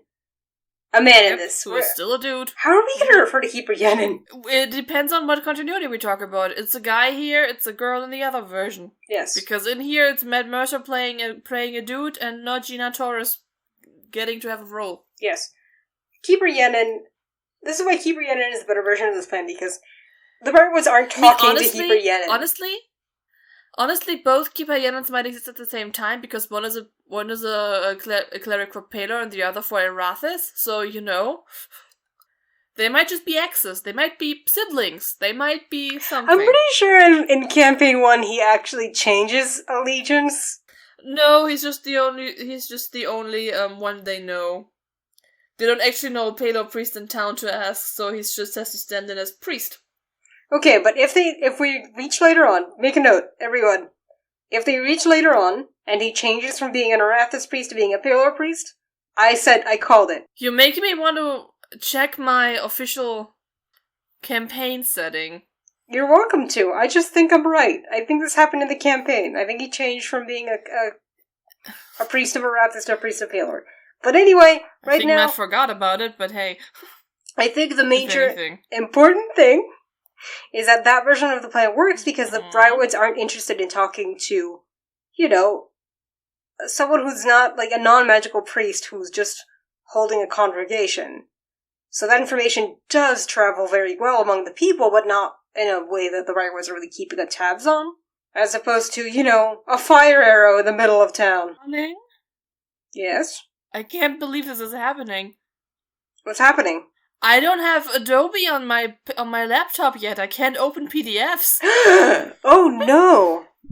How does that happen? Can't you open the PDF through your internet browser? I can open it in other ways, but I'm just so used to just seeing Adobe. It's disturbing. That is very bothering. That's very bothersome, yeah. Anyways. But that also means I have to press F3 now, right? Anyway. You keep talking. So, they make this shitty plan about inciting revolution. Percy says he wants to do that, and everyone is like, ooh. Yes. Everyone's, ooh, yes, let's do that.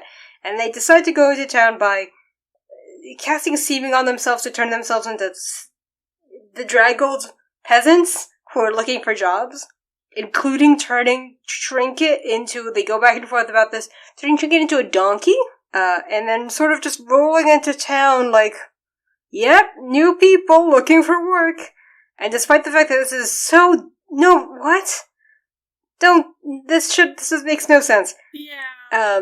Despite that, just nobody questions it. Just, yeah, weird people coming to town looking for work.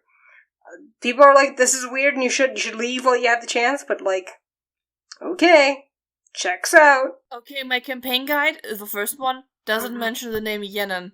Okay. Keeper Yenan is just not in this. Grog rolls a final beard check. And... yeah, the very last one. Yeah, is informed that his beard is as thick as it is ever going to be. You left with the beret! The beret? Yeah, like, after Percy's like, you want to build a militia, I want to build a rebellion, he and Scanlan have, like, this back and forth. Like a mark. Like our mark, not our mark. Our mark, the mark of the resistance. The resistance. I need a beret. I love it when Percy and Scanlan accidentally stumble into becoming, like, a comedy duo? A comedy duo. Like, I think that time in the Feywild where Liam was like, when did this become, Rosencrantz and Guildenstern are dead? Right. Yeah, sometimes they have very good banter. Yep, sometimes they fucking hate each other. I think most of the time, actually. I think the two are related. They make such good banter because they fucking hate each other. Yep. Yeah. So they go into town. They just roll into town. 6 people in a donkey. Head empty. Don't know who they are. How are they related to each other? Don't worry about it.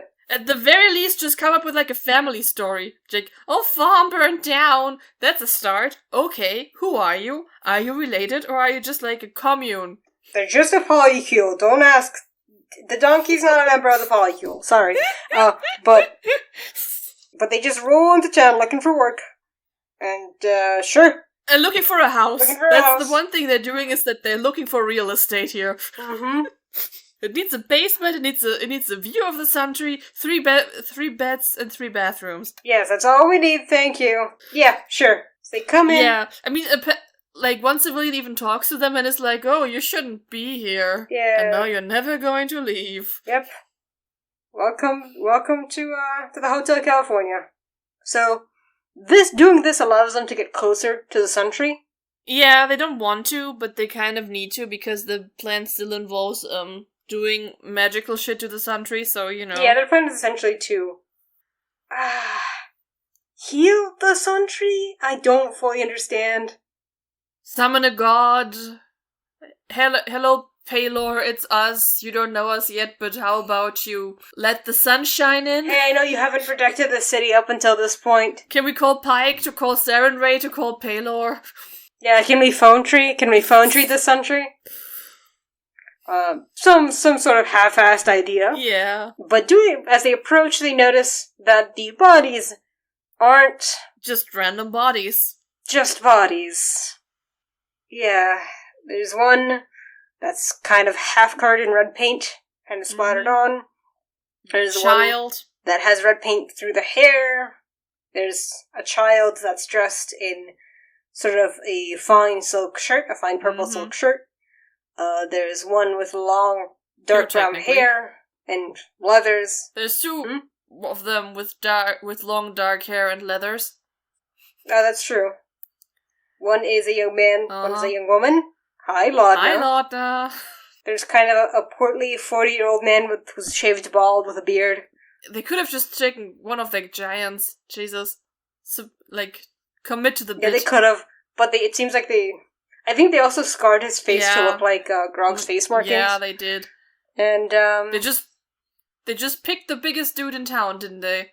Okay, but... Which is probably why they're not hitting Kurna. That guy was a farmer. Very possible. But is it just me, or did Matt never describe a Percy corpse? No, you're right, he never described a Percy corpse.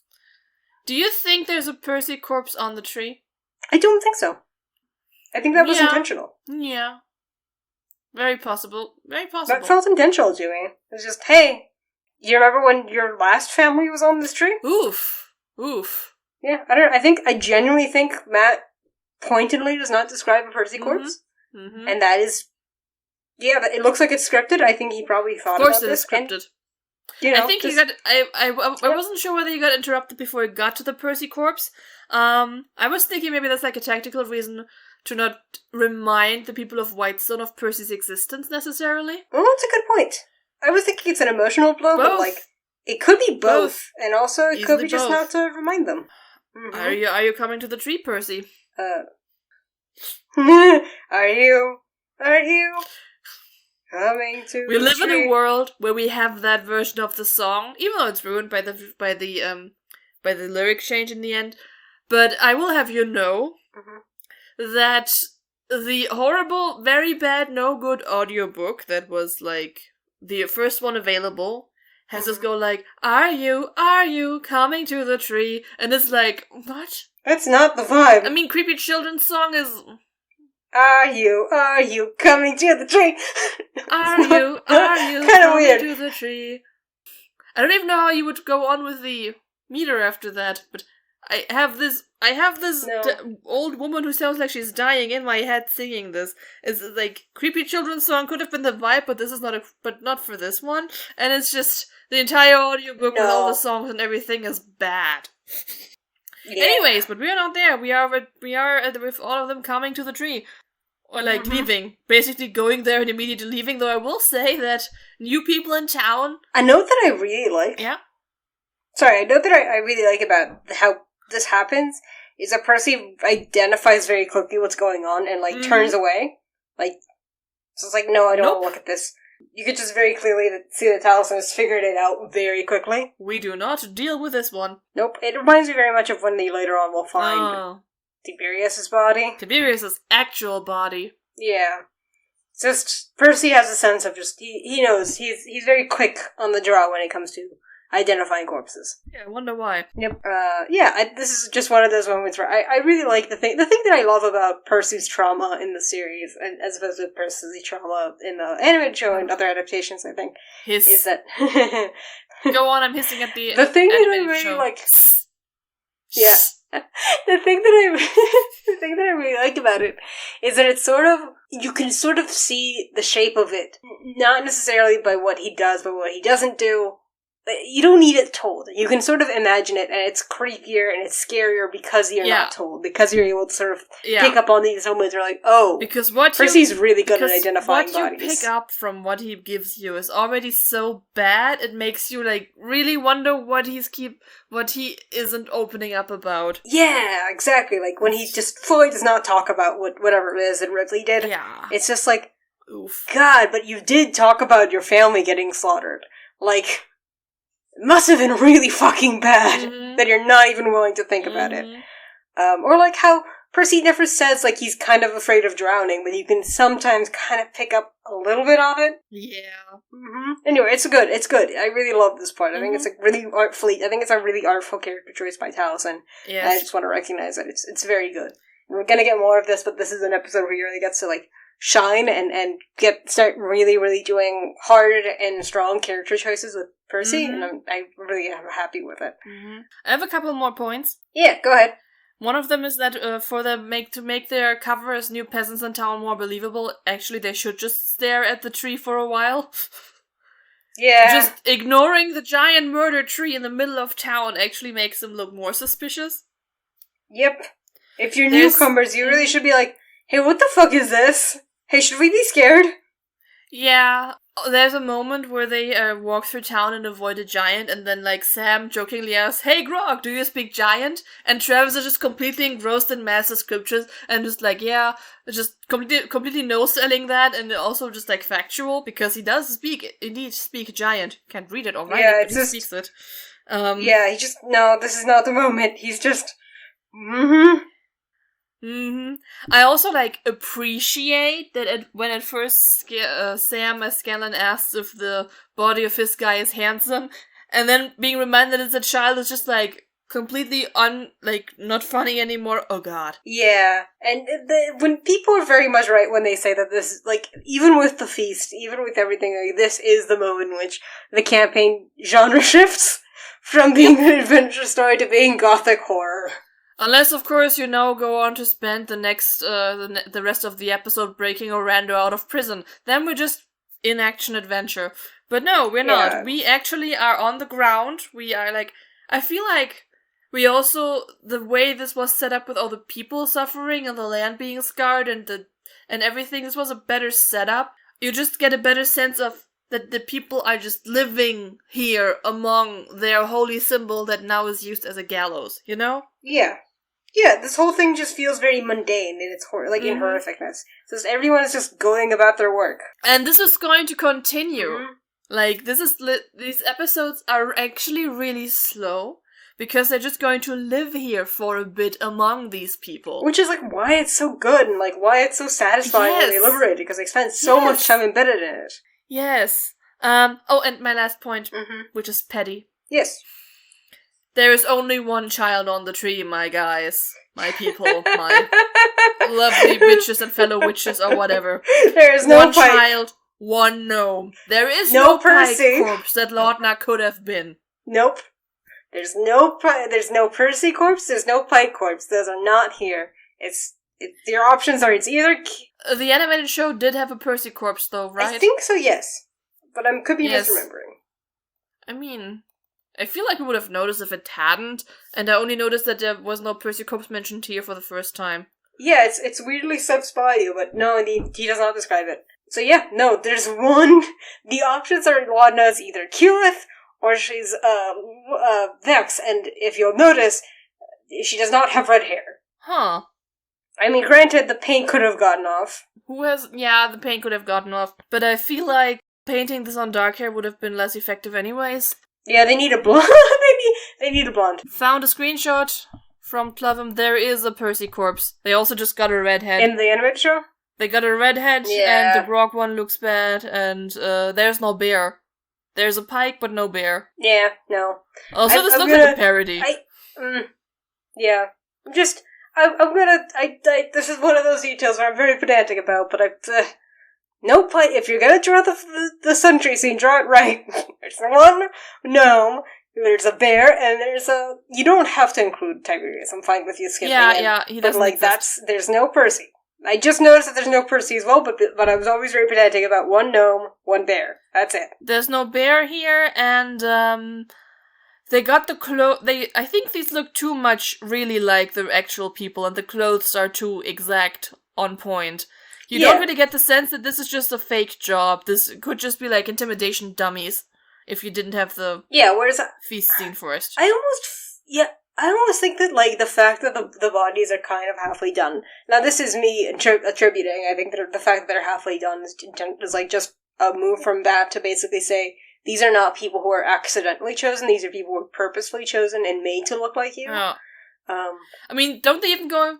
They went into detail in campaign 3, right? That Laudna got her ears stitched up to look like half-elf ears? Maybe, I don't remember. Wasn't that like Vex cradling her dead body and pointing out the ears in the bit you sent me which inspired your current Twitter handle? Yeah, not my Percy. But anyway, no, maybe, could be. My memory sucks. I do know that she says that she looks beautiful. Thanks, Vex. Humble brag. But I think...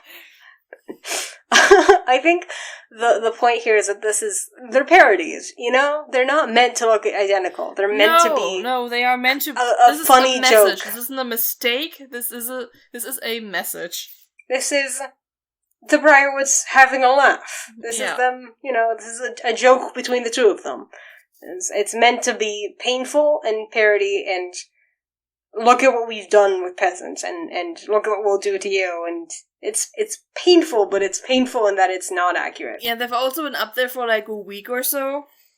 Just from the very beginning, just in case. They like to be prepared, and also like, I don't know what kind of, like, what the people in town would know about these specific corpses and why they were, like, painted or something. Yeah, but also, like, they live in such a shit show, this you know, the Whitestone peasant thing of just, life in Whitestone's already so fucked up, this may as well happen. Yeah. But anyway, now that they've done this, they find a nice house, and to do reconnaissance in.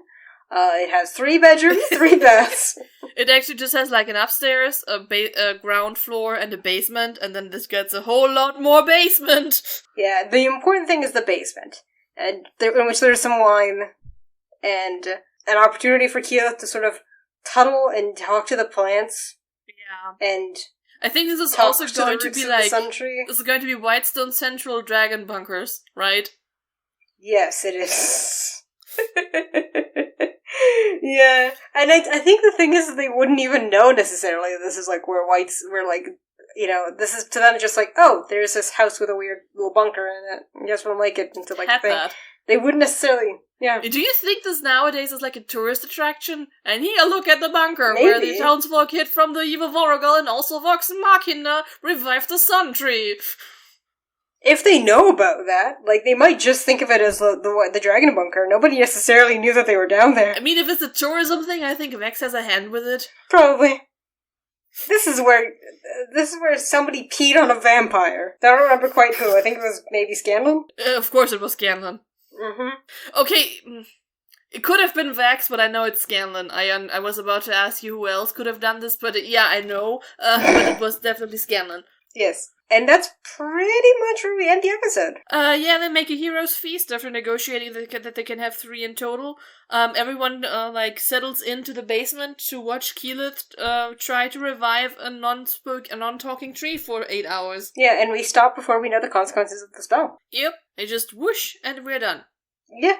And that's episode 28, and we should probably stop before we make this episode longer than the episode itself. Yeah, we're close, though of course like half an hour of this is going to be cut due to outtakes from our banter in the beginning.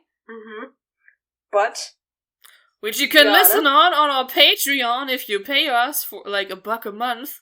My dearest Jana. My darling Bal. Shall we go into the beloved, the beautiful, the vampiric, the swinging from a tree? What?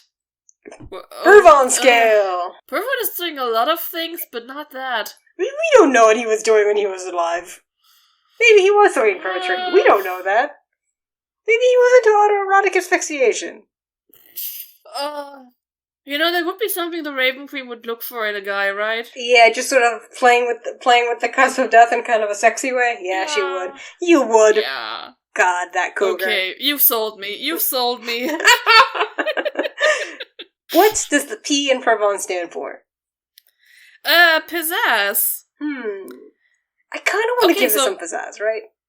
Yeah, no, of course, they have the Halloween decorations, the totally not creepy foreshadowing skeleton behind Liam. Mm-hmm. We have the wonderful, wonderful Whitestone map. We have Matt's beard. Matt's beard, yes. Also very important. Marisha just has the Minxie hood ready to go. Yeah, I would say that there's the whole D and Diesel, but we don't actually see this in this one, so I don't think they get points for that. Nope.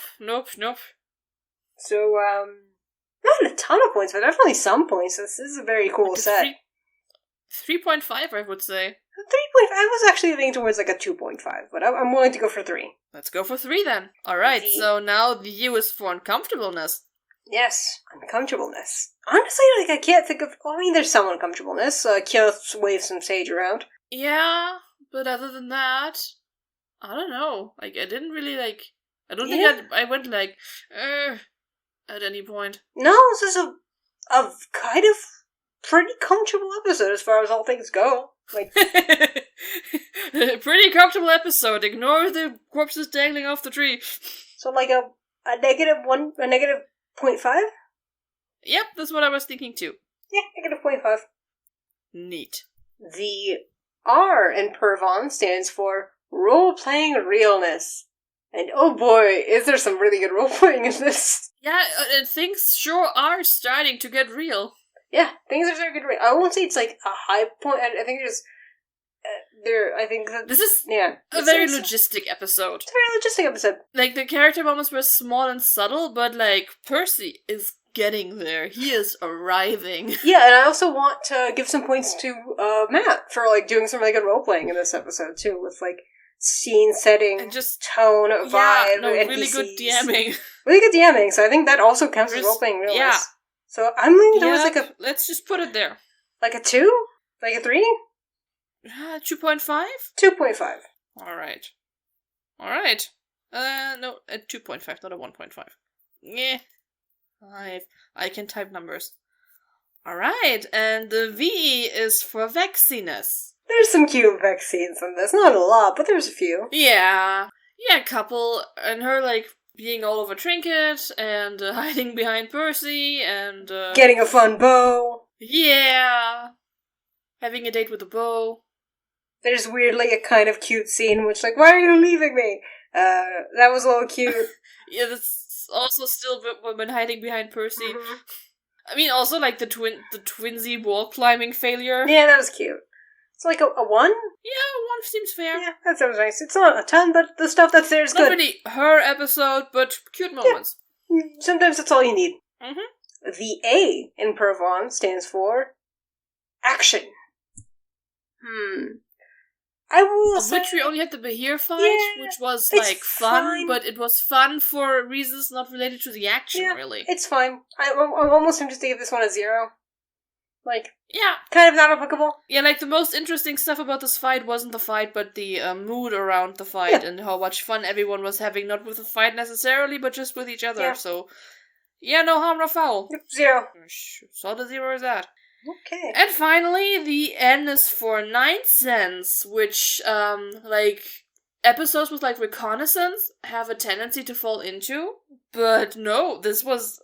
tightly operated like a military operation. Yeah, but this also means that there was not a ton of fun nonsense. There was a little bit of fun nonsense. Yeah. I liked the parts in the fortress. I thought that was really fun. Yeah. I liked the whole... Yeah. This is actually, there is really fun shenanigans. I liked the bit where Grog is in the tree and he crashes and falls to the ground, and Vax throws... 6 pine cones at him all at once, and he's just fucking gravity. That was really cute. I really liked that. Oh, yeah, we didn't even talk about the spider web hammocks they get. Yeah, so there is a little bit of fun shenanigans. It's not a ton, but I definitely do want to give it a little bit of credit. 1.5? Okay. 1, 2? What do you think? I think a 1. 1? Okay, I'm okay with that. 1 seems fair. Okay, so that brings us to, 5, 6, 7. Yeah, I expected higher, but it was also a very fair score. Yeah, I think that's fair. I mean, it's one of our highest scores so far, so, you know. It's just this episode is very iconic, but it's also very iconic for its ending. So the rest of it's fine. Mm-hmm. It's a very fun episode, but it's not necessarily, like... Or the bit just before the ending. Yeah, exactly. It's the last 30 minutes. It's really, really iconic. But, like, the rest isn't bad. It's still very fun. It's just not as memorable as the rest of the Briarwoods arc, but it's still fun stuff. And I will say, I really love the bunker basement. I love the bunker basement, too. I love this whole arc.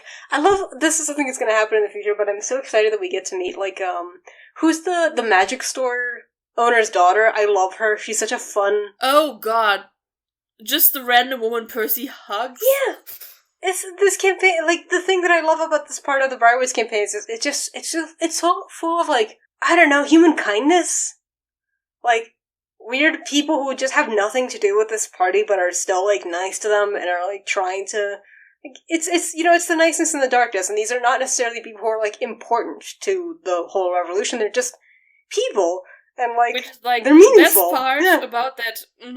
The best part about the reconnaissance scene that is super uncomfortable with Vex as and Scanlan, where Vex just abuses Scanlan as a son and stuff, which boy, will we get into that. It's just that people are like, yeah, I'm telling you about all the dark shit that's happening here, but can we talk about how you mistreating your son? Excuse me? Yeah, these people are somehow not jaded to everything. Like, they are very visibly jaded, but they're not so jaded that they're not willing to just be like, hey... Like, vampires, death, execution, suffering, lirum larum. Treat your son right. Yeah, it's such a weird thing. I'm just like, oh yeah, this place is just full of people.